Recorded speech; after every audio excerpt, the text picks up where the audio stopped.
Después de 15 años ignorándome, mi hijo tocó a mi puerta con 2 maletas y su esposa ni siquiera preguntó cómo estaba. Miró mi casa nueva y dijo, «Yo merezco una parte de esto».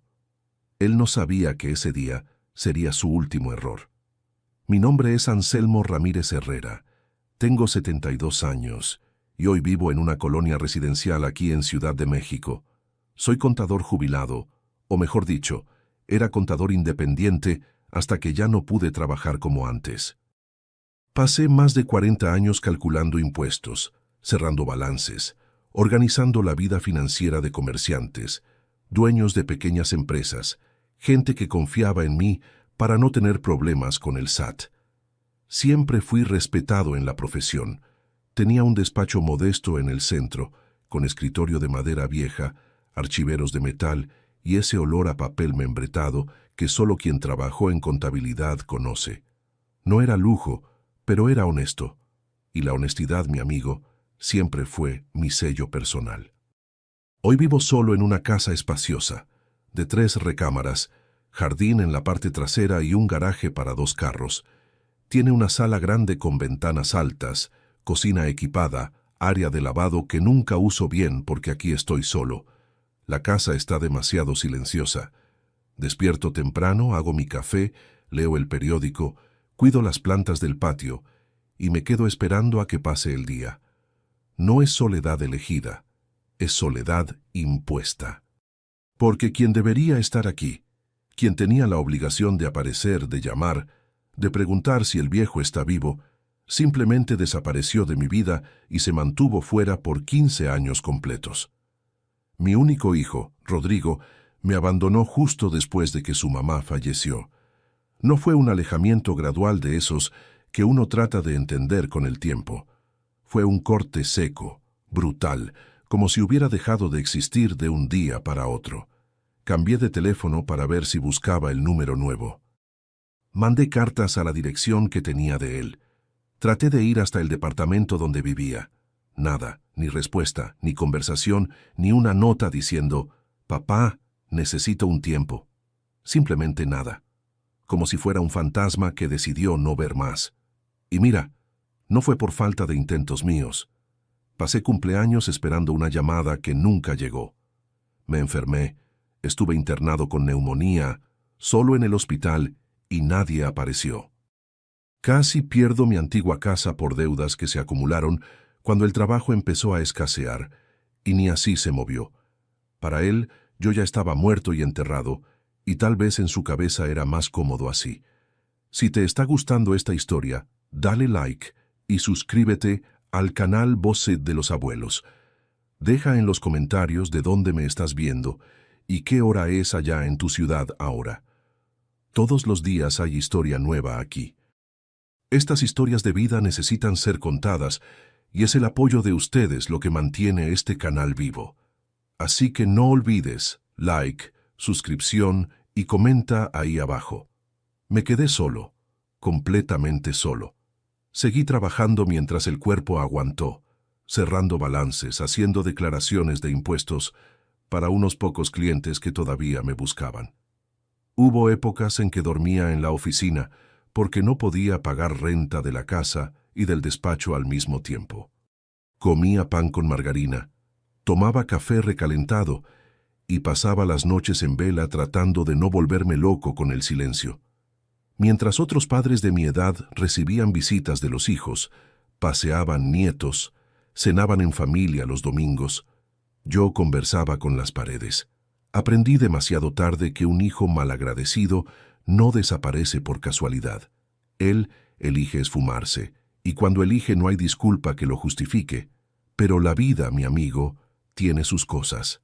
Yo tenía un poco de dinero guardado. No era mucho, pero era suficiente para empezar. Comencé a invertir en cosas que nadie quería.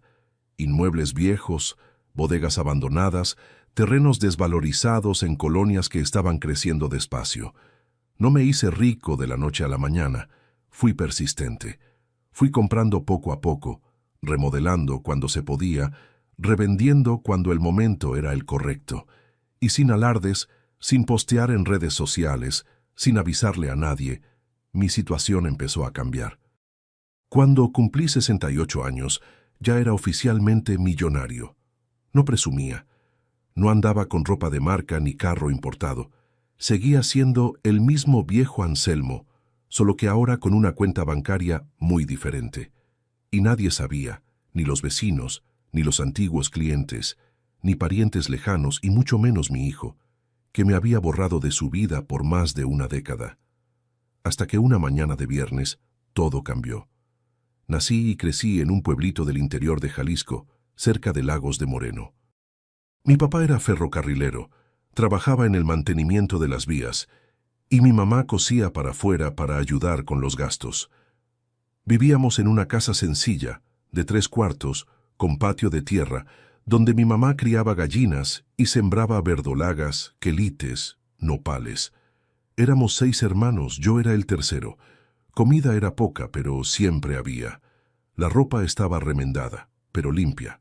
Y educación, con toda la dificultad, mis papás se empeñaban en que tuviéramos. Estudié en escuela pública hasta terminar la preparatoria. Desde chico, fui bueno con los números. Mientras mis hermanos se quebraban la cabeza con matemáticas, yo resolvía las cuentas de memoria, rápido, sin error. Mi maestro, don Valdemar, un señor ya mayor en esa época, fue quien me animó a seguir carrera en el área de exactas. Decía, Anselmo, muchacho listo como tú, no puede quedarse parado. Ve a estudiar contabilidad. Este país siempre va a necesitar gente que sepa lidiar con números. Cuando terminé la preparatoria, conseguí trabajo como auxiliar en un despacho de contabilidad en Lagos. Ganaba poco, pero aprendí mucho. Me quedaba hasta tarde ayudando al contador responsable, don Humberto, un hombre serio, de lentes gruesos y voz firme, que me enseñó todo lo que sé sobre la profesión. Él fue quien pagó parte de mi carrera técnica en contabilidad. Dijo que veía potencial en mí. Yo, que siempre fui agradecido por cualquier oportunidad, me dediqué en cuerpo y alma. A los 24 años, ya titulado, empecé a trabajar con contrato en un despacho más grande en Ciudad de México, para donde me había mudado buscando mejores oportunidades. La ciudad era movida, llena de industrias, comercio creciendo, empresas abriéndose. Para un contador dedicado era el lugar correcto. Compartía un departamento pequeño con otros 2 muchachos que también habían venido del interior. Despertaba a las 5 de la mañana, tomaba micro lleno, trabajaba de 7 de la mañana a 7 de la noche, regresaba a casa muerto de cansancio, cenaba cualquier cosa y caía en la cama. Fin de semana estudiaba, leía las actualizaciones de las leyes fiscales, me mantenía informado. No tenía vida social, mi vida era trabajo y estudio. Fue en una fiesta patronal de la iglesia a mediados de 1975 que conocí a Esperanza. Tenía 22 años, era maestra de primaria, vivía con sus papás en una colonia cerca de la mía. Cabello castaño oscuro, siempre recogido en un chongo, lentes de armazón delgado, sonrisa tímida. Era bonita de una manera sencilla, ¿sabes? De esa forma que no llama la atención de lejos, pero cuando conversas, percibes la luz que esa persona tiene por dentro. Conversamos toda la noche en esa fiesta. Me contó sobre los alumnos, sobre cómo amaba enseñar, sobre sus sueños de tener una familia. Yo le hablé del trabajo, de los planes de abrir mi propio despacho algún día, y ahí en esa noche de junio, con olor a ponche y elotes en el aire, supe que había encontrado a la mujer de mi vida. Noviamos por 2 años, siempre con respeto, siempre con seriedad. Yo trabajaba mucho, ella también. Nuestros encuentros eran los domingos después de misa, cuando caminábamos por la plaza central, tomábamos nieve, conversábamos sobre el futuro. Ella quería 3 hijos, yo también. Nos casamos en enero de 1978, en una ceremonia sencilla en la iglesia del barrio, con pocos invitados. La fiesta fue en el salón parroquial, con botanas hechas por las tías de ella y pastel sencillo de 2 pisos. No tuvimos luna de miel. Al día siguiente, yo ya estaba de vuelta al trabajo, pero estábamos felices. Nos teníamos el uno al otro y era suficiente. Vivimos de renta los primeros años, un departamento de 2 recámaras, muebles regalados por parientes, estufa vieja que Esperanza heredó de la abuela. Yo trabajaba como condenado. Además del empleo fijo, empecé a agarrar trabajos extras. Hacía declaraciones de impuestos para conocidos, hacía registros contables para pequeños comerciantes en las noches y fines de semana. Esperanza daba clases en la mañana y en la tarde y todavía encontraba tiempo para cuidar la casa, hacer comida, lavar ropa. Vivíamos cansados, pero vivíamos juntos, y eso hacía la diferencia. En 1982 nació Rodrigo, mi único hijo. Esperanza tuvo complicaciones en el parto y los doctores dijeron que no era recomendable tener más hijos. Fue una tristeza, porque soñábamos con una familia grande, pero Rodrigo estaba sano, listo, lleno de energía. Y para nosotros él era todo, todo. Decidimos que le daríamos todo lo que no tuvimos: educación de calidad, ropa buena, juguetes, paseos. Queríamos que no pasara las dificultades que pasamos.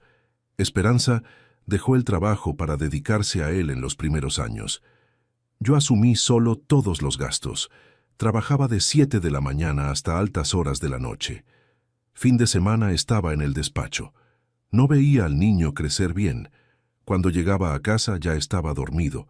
Cuando salía en la mañana, todavía estaba en la cama. Pero me justificaba. Estoy haciendo esto por él para que tenga un futuro mejor. Y Esperanza estaba de acuerdo. Creíamos que sacrificio era sinónimo de amor. Cuando Rodrigo tenía 6 años, logré realizar un sueño. Abrí mi propio despacho de contabilidad, un espacio pequeño rentado en el centro de Ciudad de México. 3 escritorios, 2 archiveros, una máquina de escribir eléctrica, un teléfono fijo. El nombre en la puerta: Anselmo Ramírez Contabilidad. Fue uno de los días más felices de mi vida. Esperanza estaba ahí con Rodrigo de la mano, sonriendo, orgullosa. Dijo: «Lo lograste, mi amor, lo lograste». Los primeros años fueron difíciles. Clientes pocos, dinero corto, cuentas apretadas, pero no me rendía. Hacía el trabajo bien hecho, con atención, con cuidado.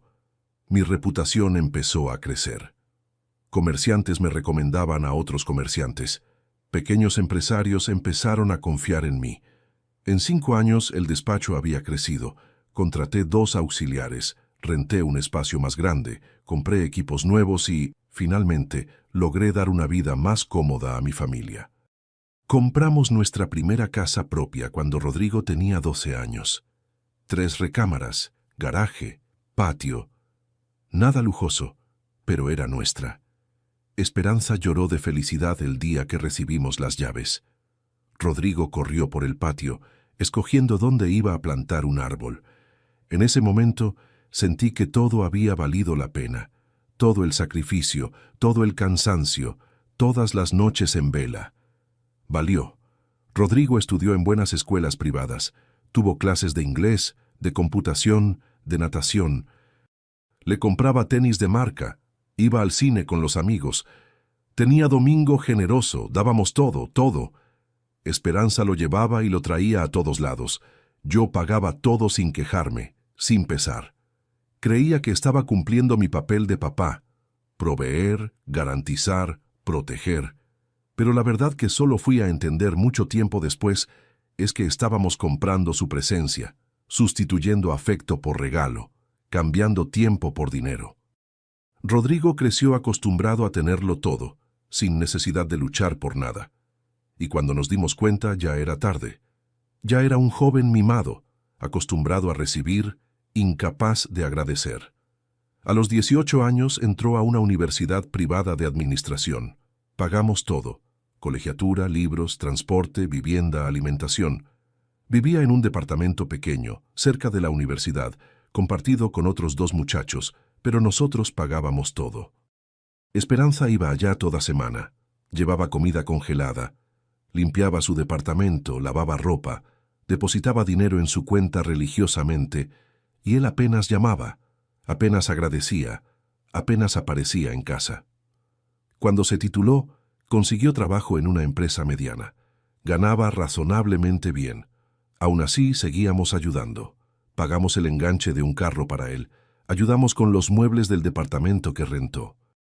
Seguíamos siendo papás, o mejor dicho, seguíamos siendo proveedores, porque papá de verdad ya no nos trataba como tal desde hacía tiempo. Esperanza empezó a enfermarse en 2007. Al principio fueron síntomas leves, cansancio, falta de aire, dolor en el pecho. Creíamos que era estrés, edad, cosas normales, pero fue empeorando. La llevé a varios doctores. Hicimos estudios, consultas, seguimientos. Descubrimos que tenía una enfermedad cardíaca grave, enfermedad cardíaca isquémica, con obstrucción severa de las arterias coronarias. Los doctores dijeron que necesitaba cirugía, tratamiento continuo, reposo absoluto. Fue un shock. Esperanza, que siempre fue fuerte, activa, cuidadosa, de repente estaba frágil, dependiente, asustada. Le hablé a Rodrigo, le expliqué la situación. Dijo que estaba con trabajo acumulado, pero que trataría de aparecer el fin de semana. No apareció. Le hablé de nuevo. Dijo que tenía un compromiso que no podía cancelar. Y así fue. Pasaron semanas y no aparecía. Esperanza preguntaba por él con los ojos llorosos. Yo inventaba excusas. Está trabajando mucho, mi amor. Llama la próxima semana. Pero no llamaba. Esperanza falleció en marzo de 2009. Tuvo un paro cardíaco en casa frente a mí. Traté de reanimarla. Llamé a la Cruz Roja, pero cuando llegaron ya era tarde. Se fue la mujer que amaba, que había construido una vida conmigo, que había sido mamá dedicada, maestra querida, esposa, compañera, se fue. Y me quedé vacío. Le hablé a Rodrigo. Esta vez sí contestó. Le conté. Se quedó en silencio. Después dijo con voz monótona: «Voy a ver si puedo ir al velorio. Voy a ver si puedo». Era su mamá. En el velorio apareció tarde, se quedó media hora, saludó a unos conocidos y se fue antes del entierro. Dijo que tenía una junta importante en el trabajo. En el entierro de su propia mamá, tenía junta importante. Después de eso, desapareció. Simplemente desapareció. Y empezaron los 15 años más solitarios de mi vida. En los primeros meses después de que Esperanza se fue, todavía mantuve algo de esperanza. Esperanza tonta de papá que no quiere aceptar que fue abandonado. Seguí llamando a Rodrigo. Dejaba mensajes, mandaba mensajes de texto. En su cumpleaños, en julio, mandé una tarjeta y un regalo por paquetería. Ningún gracias recibí. En mi cumpleaños en octubre, pasé el día entero mirando el teléfono y esperando. Nada. Ni una llamada, ni un mensaje, nada. Traté de ir hasta su departamento algunas veces. En la primera no estaba. En la segunda, la vecina me dijo que se había mudado. No sabía a dónde. Me quedé perdido. Mi único hijo había desaparecido y yo no tenía cómo encontrarlo. Pasé a preguntar a antiguos amigos de él, gente que conocía desde la época de la universidad. Algunos decían que no sabían nada. Otros con mirada de pena cambiaban el tema. Uno de ellos más sincero me dijo: «Don Anselmo, Rodrigo dejó claro que no quiere contacto con usted. Mejor acepte eso». ¿Aceptar? ¿Cómo se acepta una cosa así? Yo le había dado todo a ese muchacho. Todo. Trabajé hasta quebrar la salud. Pagué los mejores estudios, di comodidad, di oportunidades que yo nunca tuve. Y él simplemente me desechó como si fuera peso muerto, como si no tuviera ningún valor. El dolor que sentí no tiene nombre. Es un dolor que carcome por dentro, que no sana, que no pasa. Es sentir que fallaste como papá, aun habiendo hecho todo bien. Con el tiempo, dejé de intentar. Acepté de la manera más dolorosa posible que mi hijo me había borrado de su vida. Volví a enfocarme en lo que quedó. Mi trabajo, mi rutina, mi supervivencia. El despacho estaba en declive. Clientes antiguos se estaban jubilando, muriendo, cerrando negocios. Los nuevos empresarios querían despachos modernos con tecnología que yo no dominaba. Mi facturación se desplomó. Llegué a pasar apuros serios. Atrasé renta, atrasé cuentas, tuve que vender el carro. Pensé en vender la casa. Consideré renunciar a todo. Fue entonces que un antiguo cliente, don Manuel, dueño de una empresa de transporte que había atendido por años, me hizo una propuesta. Tenía un terreno grande en una región que estaba empezando a desarrollarse cerca de una nueva carretera que estaban construyendo. Quería vender rápido porque necesitaba dinero para invertir en camiones nuevos.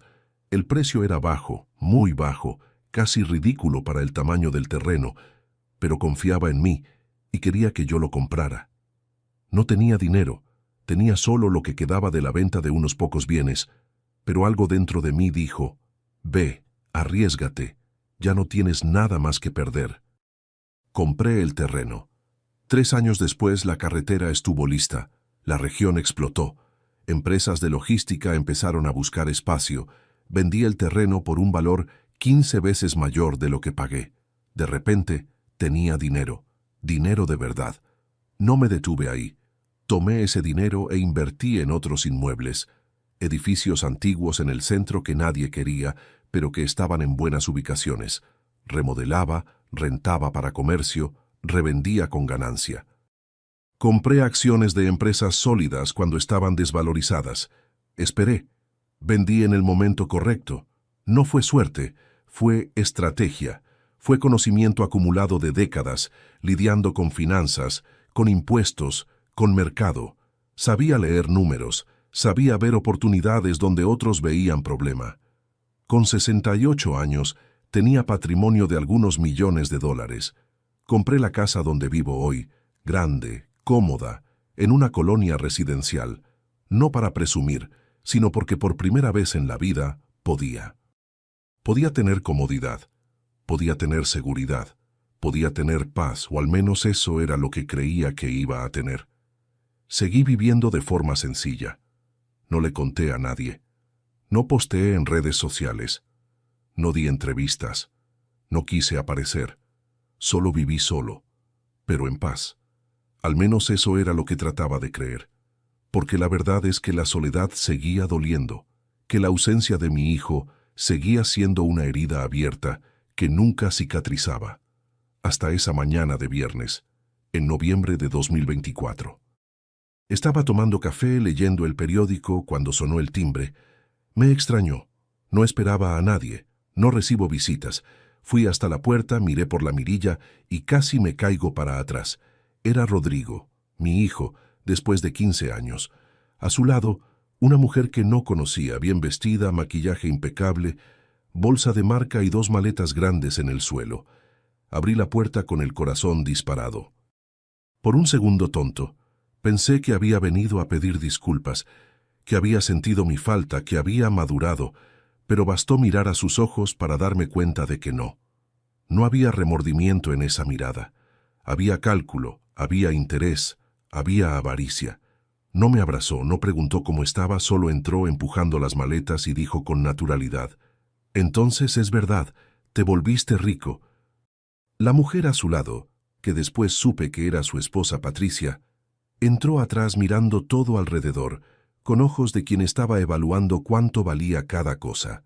Pasó la mano por el sillón, miró los cuadros en la pared, subió 2 escalones de la escalera y preguntó sin ni siquiera saludarme, «¿Cuántas recámaras tiene esta casa?». Yo todavía estaba procesando. 15 años. 15 años sin una palabra, y él entraba a mi casa como si nunca se hubiera ido, como si yo le debiera algo. Logré preguntar con voz temblorosa, «Rodrigo, ¿qué haces aquí?». Se volteó hacia mí con esa actitud arrogante que no reconocía y respondió, «Vine a buscar lo que es mío. Soy tu hijo. Tengo derecho a una parte de todo esto». Hizo un gesto amplio con la mano, señalando toda la casa. «Vamos a vivir aquí. Espacio es lo que sobra, ¿no?». Patricia bajó la escalera y completó con una sonrisa falsa. «Sí, suegro. Estamos pasando por una etapa difícil. Perdimos el departamento, y cuando supimos que usted tenía esta casa toda para usted solo, pensamos que sería justo que viniéramos a vivir aquí. Al final, familia es familia, ¿no es justo?». Familia. Esas palabras salieron de su boca como veneno disfrazado de miel. Sentí que subía la presión. Sentí rabia, pero también sentí algo que no había sentido por mucho tiempo. Claridad. Claridad cristalina de que esas 2 personas no estaban ahí por amor, estaban ahí por dinero, por interés, por oportunismo puro. Respiré hondo, forcé una sonrisa y dije con calma: «Entren, vamos a platicar con calma. Siéntense ahí en la sala». Se sentaron en el sillón como si ya fueran dueños. Rodrigo cruzó las piernas. Patricia revisaba el celular. Fui hasta la cocina, tomé agua, le serví y me senté en el sillón de enfrente. Pregunté, tratando de mantener la voz firme: «Rodrigo, ¿dónde estuviste estos 15 años?» Se encogió de hombros. «Viviendo mi vida, trabajando, construyendo mi carrera». «¿Construyendo carrera?», repetí. «Desapareciste después de que tu mamá murió. Ni en el entierro de ella te quedaste. ¿Sabes lo que pasé? ¿Tienes idea de lo que es quedarse solo, sin nadie, pensando que tu único hijo te odia?». Suspiró irritado. «Ay, papá, ya basta con ese drama. Estaba ocupado».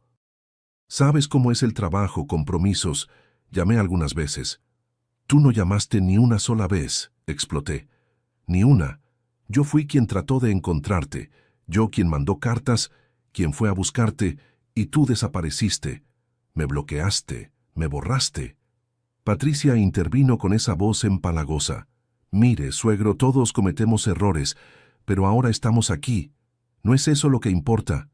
Vamos a dejar el pasado atrás y seguir adelante como familia». «¿Como familia?». Casi me río en su cara. Familia no desaparece por 15 años. Familia no vuelve solo cuando descubre que hay dinero involucrado. Pero no dije nada de eso. No en ese momento, porque necesitaba entender hasta dónde llegaba la podredumbre. Pregunté directamente: «¿Cómo se enteraron de que tengo dinero?». Rodrigo dudó. Patricia lo miró. Finalmente confesó: «Un conocido mío trabaja en la notaría. Vio tu nombre en algunas transacciones de inmuebles, valores altos». Entonces me contó. No lo creí al principio, pero investigué, confirmé. «Compraste esta casa, tienes otros inmuebles, tienes inversiones. Eres rico, papá». Entonces eso era. Me rastreó, investigó mi vida, no porque sintiera nostalgia, sino porque olió dinero, y ahora estaba aquí para meter las manos. «¿Y tú crees?», hablé despacio, «que tienes derecho a algo?». Se inclinó hacia adelante, ojos fijos en los míos. «Soy tu hijo, tu único hijo. Cuando te mueras, todo esto va a ser mío de cualquier forma. Entonces, ¿por qué no facilitar las cosas ahora? Déjanos vivir aquí. Dividimos los gastos, te cuidamos y todos salimos ganando». Cuidarme. 15 años sin dar señales y ahora querían cuidarme. Estaba viendo caerse la máscara. Estaba viendo en qué persona se había convertido mi hijo y dolía. Dolía más de lo que imaginaba que fuera posible, pero no lo demostré. Solo asentí como si estuviera considerando. Me levanté, caminé hasta la ventana, miré el jardín afuera y dije: «Deben estar cansados, déjenme enseñarles las recámaras». Patricia se levantó animada. Rodrigo sonrió satisfecho. Me siguieron escaleras arriba. Mostré las 3 recámaras, los baños, el closet. Fueron escogiendo cuál iba a ser de ellos, dónde iban a poner las cosas, cómo iban a redecorar. Hablaban como si la casa ya fuera de ellos, como si yo fuera apenas un detalle. Esa noche durmieron en la recámara de huéspedes. Yo me quedé despierto, pensando, sintiendo, procesando 15 años de abandono, 15 años de soledad. Y ahora regresaban, no por amor, sino por herencia, por dinero, por conveniencia. Fue ahí, en ese silencio de la madrugada, que tomé una decisión. No los iba a expulsar, no, todavía no. Los iba a dejar quedarse, los iba a dejar acomodarse, los iba a dejar mostrar quiénes realmente eran, porque necesitaba estar seguro, seguro absoluto de que mi hijo estaba perdido. Y cuando tuviera esa seguridad, actuaría no con rabia, sino con justicia. En los días siguientes observé todo. Rodrigo apenas me hablaba. Pasaba el día en el celular haciendo llamadas, programando citas. Patricia husmeaba la casa, abría cajones, preguntaba sobre valores, sobre cuentas bancarias, sobre propiedades. Una vez la agarré en mi estudio, revisando mis documentos.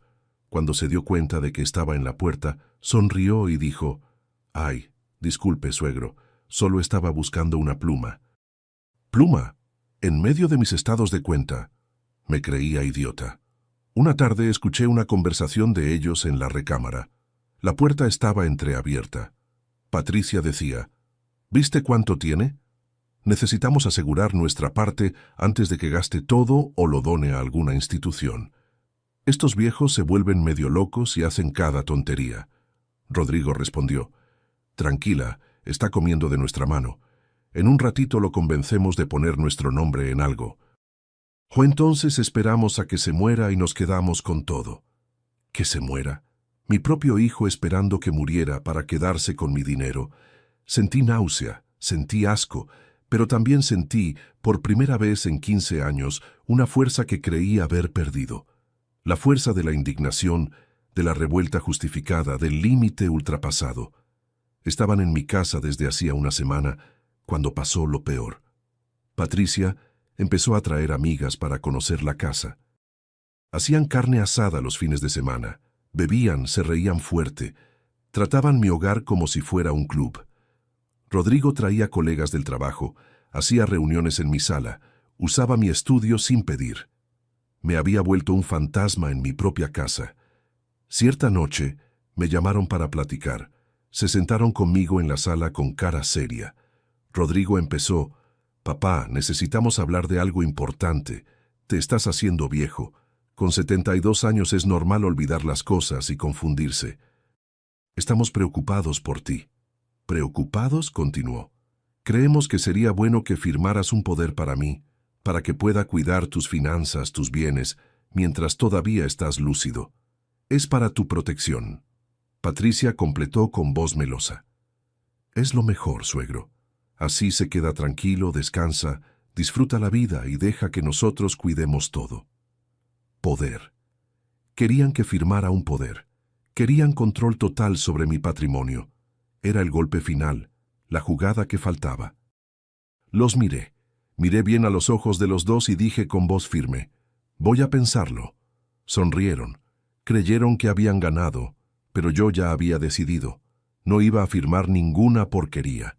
Y más, les iba a mostrar que subestimar a un viejo fue el mayor error que pudieron haber cometido. Al día siguiente salí temprano. Dije que iba al doctor, pero no fui. Fui a buscar algo que no esperaban. Fui a buscar justicia, y esta vez justicia de verdad. Lo que Rodrigo y Patricia no sabían es que tenía una carta bajo la manga. Una carta silenciosa, discreta, pero poderosa. Mi mejor amigo de la infancia, Gerardo, con quien perdí contacto por años, se había vuelto juez de derecho aquí en Ciudad de México. Nos reencontramos por casualidad en un evento benéfico meses antes. Platicamos, recordamos el pasado, intercambiamos teléfonos. Él sabía por encima de mi situación con Rodrigo. Me había dicho en esa época, «Anselmo, si necesitas ayuda puedes contar conmigo. Amistad verdadera no tiene fecha de vencimiento». Le hablé, agendé un café, le conté todo. Desde el abandono de 15 años hasta la llegada repentina del hijo y la nuera, las conversaciones que escuché, el intento de hacerme firmar poder. Gerardo me oyó con atención, moviendo la cabeza indignado. Cuando terminé, dijo, «Anselmo, lo que están tratando de hacer se llama apropiación indebida de incapaz, o por lo menos un intento de estafa familiar. Si firmas ese poder bajo presión psicológica, puede configurar hasta coacción. ¿Qué más? Tienes derecho de desheredar a tu hijo si pruebas que cometió abandono material y afectivo, pero para eso necesitas pruebas». Pruebas. No tenía grabaciones de sus conversaciones, no tenía capturas de mensajes maliciosos, pero tenía algo mejor: testigos. Mis vecinos habían visto todo. El cambio repentino de ellos a mi casa, las fiestas ruidosas, la forma en que me trataban, principalmente doña Concepción, mi vecina de la casa de al lado, una señora de 68 años, viuda, jubilada, que adoraba observar la calle desde su ventana. Fui hasta su casa, toqué el timbre. Cuando abrió me recibió con cariño. «Don Anselmo, entre, entre. Estaba preocupada por usted. Vi a esa gente allá en su casa. ¿Quiénes son?». Me senté en su sala. Le conté todo. Se quedó boquiabierta. Pero qué barbaridad, qué hijo malagradecido. Y esa mujer entonces, una interesada. Yo vi cuando estaba enseñando su casa a las amigas, como si fuera dueña. Vi cuando hicieron carne asada y dejaron todo sucio. Oí los gritos. «¿Usted no se merece esto?», pregunté directo. «Doña Concepción, ¿aceptaría testificar todo esto en un proceso si fuera necesario?». No dudó. «Acepto, sí, y puedo llamar a más gente». Doña Marlene del otro lado también está indignada. «No vamos a dejar que esos aprovechados le hagan esto, don Anselmo». Regresé a casa con esperanza renovada, pero todavía necesitaba más. Necesitaba agarrarlos en el acto. Necesitaba algo irrefutable. Fue cuando tuve una idea. Le hablé a un técnico en informática que había sido mi cliente años atrás, Fabio. Le expliqué que necesitaba instalar cámaras discretas en mi propia casa para mi seguridad. Entendió enseguida. «Sí, don Anselmo. Voy a instalar unas cámaras pequeñas con audio en las áreas comunes. Sala, cocina, pasillo, nadie va a notarlas. Y todo queda grabado en la nube. Usted accede por el celular». En 2 días las cámaras estaban instaladas, invisibles, eficientes. Ahora solo era esperar. Y no tardó. 3 días después, Patricia y Rodrigo estaban en la sala, creyendo que había salido a hacer compras. No había salido. Estaba en la recámara viendo todo por el celular con audífonos. Patricia decía riéndose: «Este viejo es más tonto de lo que pensaba. Ya está a punto de firmar el poder. Ahí vendemos esta casa, agarramos el dinero y nos largamos. Lo dejamos en un asilo baratito cualquiera». Rodrigo estuvo de acuerdo. «Sí, tuvo toda la vida para disfrutar. Ahora es nuestro turno. Que se vaya al asilo. Por lo menos va a tener donde dormir. Nosotros no le debemos nada. Él eligió trabajar como burro toda la vida. Su problema. Asilo. Querían meterme en un asilo después de quitarme todo. Y mi hijo, mi propio hijo, decía que no me debía nada, que yo había elegido trabajar como si no hubiera trabajado por él, por ese malagradecido desgraciado. Guardé el video, se lo mandé a Gerardo. Respondió en minutos: «Anselmo, esto es oro. Con este video más los testigos y el historial de abandono, tienes caso más que ganado. Vamos a actuar». En la mañana siguiente, salí temprano. Fui hasta la notaría con Gerardo acompañándome. Hice una escritura pública de revocación de donaciones. Aunque no había hecho ninguna oficial todavía, fue un acto preventivo. Documenté todo el historial de abandono, anexé copias de los intentos de contacto, mensajes, cartas devueltas. Gerardo, como juez, orientó cada paso. No era para él juzgar el caso, pero me guió hacia abogados competentes, especialistas en derecho familiar y sucesiones. Contraté a la doctora Valeria, una abogada de 50 años respetada, con amplia experiencia en casos de abandono afectivo e intento de apropiación de bienes de adultos mayores. Le mostré todo: videos, testigos, documentos. Sonrió satisfecha. «Don Anselmo, ellos cavaron su propia tumba. Vamos a procesar por intento de estafa. Vamos a pedir medida de protección para expulsarlos de su casa y vamos a entrar con proceso de indignidad sucesoria. Si ganamos, su hijo pierde el derecho a la herencia. Indignidad sucesoria». Rodrigo no iba a heredar nada. Nada. La justicia que tanto quería finalmente estaba al alcance. Regresé a casa. Estaban ahí tranquilos, viendo televisión, comiendo mis víveres, usando mi luz, mi agua, viviendo a mis costillas. No demostré nada. Fui a la recámara, organicé documentos, esperé. 2 días después, en la mañana del viernes, sonó el timbre. Eran 2 oficiales de justicia. Patricia abrió la puerta confundida. Preguntaron por Rodrigo Ramírez Herrera. Apareció desconfiado. Los oficiales entregaron la notificación judicial y la medida de protección. «El señor Anselmo Ramírez Herrera mueve acción contra ustedes por intento de apropiación indebida y estafa. Están obligados a desocupar el inmueble en 48 horas. Si no cumplen, serán retirados con apoyo policial». La cara de Rodrigo se puso blanca. Patricia gritó: «Esto es un absurdo. Somos familia. No puede hacer esto». Bajé las escaleras calmadamente, Los miré y dije, sí puedo y lo estoy haciendo. Regresaron a mi vida por dinero. Trataron de manipularme, engañarme, meterme en un asilo para quedarse con mis bienes. Está todo grabado, todo documentado. Tienen 48 horas para salir y no se lleven nada que no sea suyo. Rodrigo trató de argumentar con voz temblorosa. Papá, no entendiste. Solo queríamos ayudarte, protegerte. Levanté la mano, interrumpiendo. No me llames papá. Papá, tú no tuviste estos 15 años. Papá, yo no fui para ti cuando tu mamá murió y desapareciste. Ahora soy solo el dueño de esta casa, y ustedes son invasores. Salgan. Patricia lloraba, no de tristeza, sino de rabia. Rodrigo trató de intimidarme. Te vas a arrepentir. Soy tu hijo. Tengo derechos. Respondí firme. Perdiste cualquier derecho cuando me abandonaste, cuando esperaste a que me volviera rico para volver, cuando planeaste meterme en un asilo. Ahora sal de mi casa antes de que llame a la policía. Subieron enojados y empezaron a hacer las maletas. Patricia maldecía en voz baja. Rodrigo golpeaba las paredes, pero sabían que habían perdido. No tenían salida. El sábado por la mañana salieron con las maletas que trajeron. Rodrigo me miró en la puerta con odio. Eres un viejo rencoroso. Vas a morir solo. Sonreí. Una sonrisa triste, pero verdadera. Solo ya estaba hace 15 años. La diferencia es que ahora elegí esto, y es mejor morir solo y con dignidad que ser robado por quien debería amarme. Se fueron, y la casa volvió a ser mía, solo mía, en paz. En los primeros días después de que se fueron, confieso que sentí un vacío diferente. Ya no era más el vacío del abandono, era el vacío de la decepción confirmada. Porque una cosa es sospechar que tu hijo te olvidó.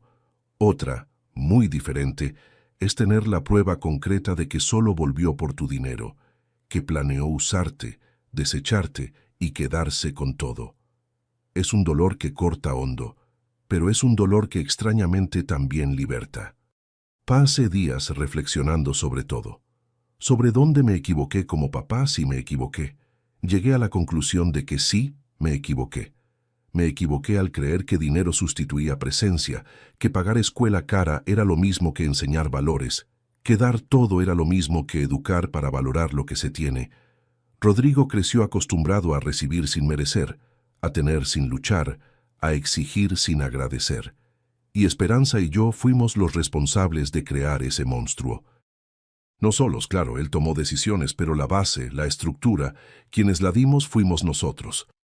Pero también entendí que no puedo cargar esa culpa el resto de la vida. Hice lo que creí correcto en su momento, con las herramientas que tenía, con el conocimiento que tenía. Trabajé hasta quebrar la salud para dar comodidad a él y a Esperanza. No fue amor lo que faltó, fue sabiduría. Y sabiduría, desafortunadamente, solo se conquista con el tiempo y con los errores. Tarde para arreglar a Rodrigo, pero no tarde para perdonarme. El proceso judicial siguió. Rodrigo trató de contratar abogado, pero sin dinero, sin pruebas a su favor, no llegó lejos. Patricia lo abandonó 2 semanas después de que fueron expulsados de mi casa. Parece que solo estaba con él por interés, y cuando vio que no iba a haber herencia fácil, se largó. Rodrigo se quedó solo. Perdió el trabajo poco tiempo después por faltas constantes y bajo rendimiento. Me enteré de esto por un conocido en común. No sentí lástima. Solo sentí que la justicia a veces viene de formas inesperadas. La acción de indignidad sucesoria fue aceptada por el juez. Con las pruebas en video, los testimonios de los testigos y el historial documentado de abandono afectivo por 15 años, no hubo cómo negar. Rodrigo fue declarado indigno de heredar. Esto significa que cuando yo muera, no va a recibir ni un centavo. Todo lo que construí va para instituciones de caridad que elegí. Asilos que cuidan adultos mayores abandonados, orfanatorios, escuelas públicas en regiones necesitadas. Lugares donde el dinero va a hacer diferencia de verdad en la vida de quien necesita. Algunos pueden creer que soy cruel, que todo hijo merece una oportunidad, pero oportunidad le di. Durante 15 años la puerta estuvo abierta, el teléfono estuvo disponible. Él eligió desaparecer y solo volvió cuando supo que había dinero involucrado. Eso no es hijo, es oportunista. Y oportunista no merece recompensa. Hoy mi vida es diferente, más ligera. Paradójicamente, después de expulsar a mi hijo, me siento menos solo. Reconecté con amigos antiguos. Gerardo se volvió compañía constante. Jugamos dominó los jueves con otros 2 amigos suyos. Doña Concepción viene a tomar café aquí a casa los sábados. Platicamos, nos reímos, recordamos historias. Empecé a hacer trabajo voluntario en un hogar de adultos mayores aquí cerca. Ayudo en la parte administrativa. Converso con los residentes, escucho sus historias. Muchos fueron abandonados por los hijos, igual que yo. La diferencia es que ellos no tuvieron recursos para defenderse. Yo tuve y uso ese privilegio para ayudarlos. También volví a viajar, cosa que nunca hice bien en la vida. Fui a conocer la península de Yucatán, algo que siempre quise. Visité Cancún, conocí Mérida, Chichén Itzá. Comí cochinita pibil, paseé por cenotes, conversé con gente sencilla y acogedora.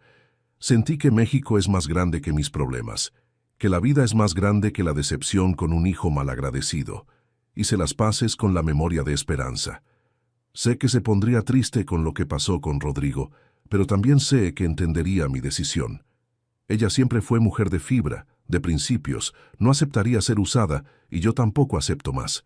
Aprendí en estos mis 72 años que familia no es solo sangre. Familia es quien se queda, quien aparece, quien pregunta si estás bien, quien comparte el pan cuando tienes hambre y comparte el dolor cuando estás sufriendo. Rodrigo es mi hijo biológicamente, pero dejó de ser familia hace mucho tiempo. Y está bien, porque encontré familia en otros lugares, en amigos leales, en vecinos solidarios, en desconocidos que se volvieron compañeros de camino. Si hay una lección que quiero dejar para quien me está escuchando es esta: no aceptes migajas de afecto de quien debería darte el banquete. No te conformes con la presencia interesada de quien solo aparece cuando tienes algo que ofrecer. Valora a quien te valora.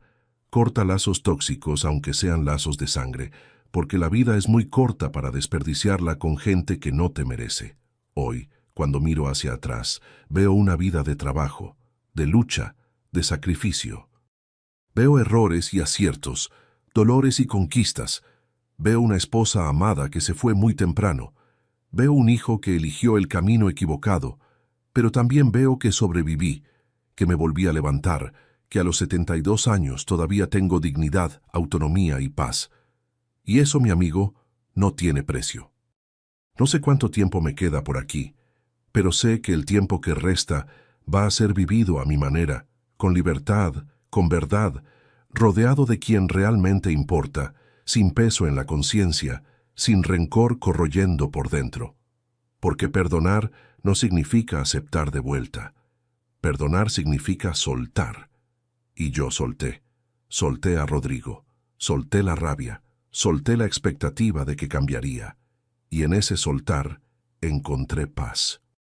Si tú que me estás escuchando pasas o pasaste por algo parecido, debes saber que no estás solo, que abandonar no es privilegio de hijo. Papá también puede y debe alejarse cuando el hijo se vuelve veneno. Que dinero no compra carácter, no arregla relación podrida, no transforma víbora en paloma. Y que, al final de cuentas, lo que importa no es cuánto dejas, sino cómo viviste. Yo viví, me equivoqué, acerté, sufrí, vencí. Y hoy, sentado aquí en esta casa que es mía, tomando mi café, oyendo el canto de los pajaritos en el patio, puedo decir con tranquilidad: valió la pena cada lucha, cada sacrificio, cada dolor, porque me trajo hasta aquí entero, digno, libre, y eso nadie me lo quita, ni Rodrigo, ni nadie. Gracias de corazón por escucharme hasta aquí. Si esta historia te tocó de alguna forma, dale like y suscríbete al canal VOZ de los Abuelos. Comenta ahí abajo de dónde nos estás viendo y qué hora es en tu ciudad ahora. Es importante saber que estas historias llegan lejos y hacen diferencia en la vida de alguien. Y no olvides revisar las otras historias aquí del canal que aparecen en la pantalla. Hay dos que te van a gustar bastante.